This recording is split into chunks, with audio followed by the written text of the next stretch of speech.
श्री ब्रह्मचैतन्य महाराज गोंदवलेकर यांची अमृतवाणी प्रपंच व परमार्थ विषयावरील प्रश्नोत्तरे. संकलन डॉक्टर मनोहर वर्टेकर. परमार्थाविषयी महाराजांना विचारल्या जाणाऱ्या प्रश्नांपैकी 2 प्रश्न या भागात आपण घेणार आहोत. प्रश्न क्रमांक 1.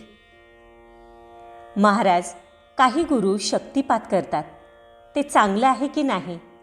आणि जर चांगलं असेल तर तुम्ही शिष्यांवर शक्तिपात का करत नाही? महाराजांचं उत्तर: साधकाच्या साधनामध्ये शक्तिपाताला स्थान आहे, पण काही लोक त्याला वाजवीपेक्षा अधिक महत्त्व देतात. खरं म्हणजे शक्ती जिवंत आहे व शहाणी आहे. कमी जास्त शक्ती घेऊनच जीव जन्मास येतो. दिसणाऱ्या साऱ्या वस्तूंना ती व्यापून आहे. साधा माणूससुद्धा पदोपदी शक्तीचा वापर करून जीवन जगतो. शरीराची हालचाल शक्तीने होते. अन्न पचणं, काळी झळणं, रक्त फिरणं या क्रिया शक्तीनेच घडतात. मन संकल्प करते तेव्हा ते शक्तीच वापरते.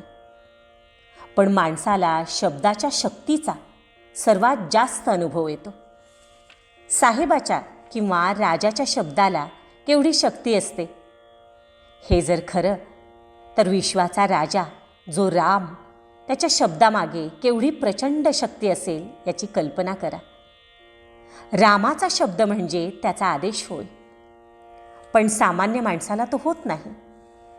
रामाच्या शब्दामध्ये जी सत्ता, जी शक्ती असते तीच संतांच्या शब्दाला असते, कारण संत रामरूप झालेला असतो. संत सद्गुरू होऊ शकतो, अर्थात सद्गुरूच्या शब्दामागे सारी विश्वशक्ती उभी असते. सद्गुरूंकडून आलेल्या नामामध्ये त्याची तपश्चर्या ओतलेली असते. म्हणून त्या नामाच्या अभ्यासाने शिष्याच्या मनातील विकार, वासना व विपरीत भावना मृतवत होतात. आपल्या आतमध्ये राहणारा भगवंत भेटण्यास जे आड येते ते बाजूला सारण्यास लागणारी शक्ती घालून सद्गुरू नाम देतात. त्या शक्तीचा पुरवठा कधीच कमी पडत नाही. शिष्याच्या अंतरी मी करता अशी भावना असते, ती काढून राम करता ही भावना आपल्या शक्तीने निर्माण करणे ही खरी गुरुकृपा समजावी. हे कार्य आतले असते. तिथं शक्तीने भरलेलं नामच काम करते. म्हणून मोठ्या मोठ्या संतांनी नामाला एवढं महत्त्व दिलेलं आढळतं. शक्तिपात करण्याचे प्रकार आहेत. अंगाला स्पर्श करून किंवा प्रसाद देऊन किंवा नजरेला नजर देऊन किंवा स्वप्नामध्ये दर्शन देऊन किंवा विचार प्रवाह पाठवून शक्तिपात करता येतो. ज्याच्यावर शक्तिपात होतो त्याच्या शरीरावर व मनावर परिणाम होतो. दिलेली शक्ती घेणारा जर ती घेण्यास म्हणजे आत्मसात करण्यास पात्र नसेल तर शक्तीचा उलटा परिणाम घडतो. मग शिष्यामध्ये अति हळवेपणा येतो किंवा तो एकदम कर्मशून्य बनतो. आपण या भानगडीत पडू नये. संतांकडून किंवा त्याच्या समाधीवर नाम घ्यावे. त्याची शक्ती त्या नामात येते. त्या नामावरच सर्व श्रद्धा ठेवून नामाची संगत ठेवावी. तिच्यातून प्रेम उत्पन्न होते. प्रेम ही भगवंताला हलवणारी शक्ती आहे. आपण प्रेमाने नामात रंगलो की भगवंतच आपल्याला भेटायला येतो. मग तिथं कुंडलिनी वश झाल्या वाचून कशी राहील?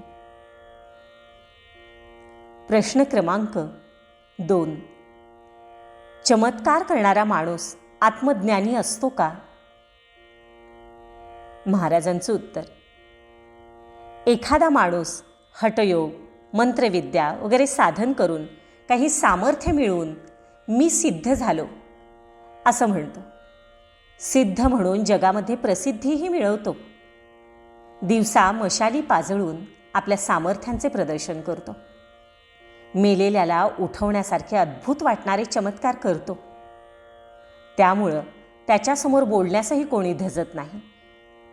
राजे महाराजे सुद्धा त्याचे अंकित होतात आणि स्तुती पाठकांच्या मदाने तो सदा डोलत असतो. पण त्याचं वासनाविष शिल्लकच असतं. त्यामुळे ज्यांना खरं काही कळत नसतं ते सामान्य जनच तेवढं त्याला आत्मज्ञानी समजतात. वास्तविक पाहता वासनाबीज पूर्णपणे विरून जाणं, नष्ट होणं हीच ब्रह्मज्ञान झाल्याची खरी खूण आहे. दुधाला विरजण घातलं म्हणजे त्याचं दूध हे स्वरूपच नष्ट होतं. त्याप्रमाणे वासनाबीज नष्ट झालं म्हणजे जीवात्म्याचं जीवरूप नष्ट होऊन तो शिवरूप होतो. उर्वरित प्रश्नोत्तरी पुढील भागात. श्रीराम जय राम जय जय राम. व्हिडिओ लाईक करा, शेअर करा, सबस्क्राईब करा आणि कमेंट्सही जरूर करा.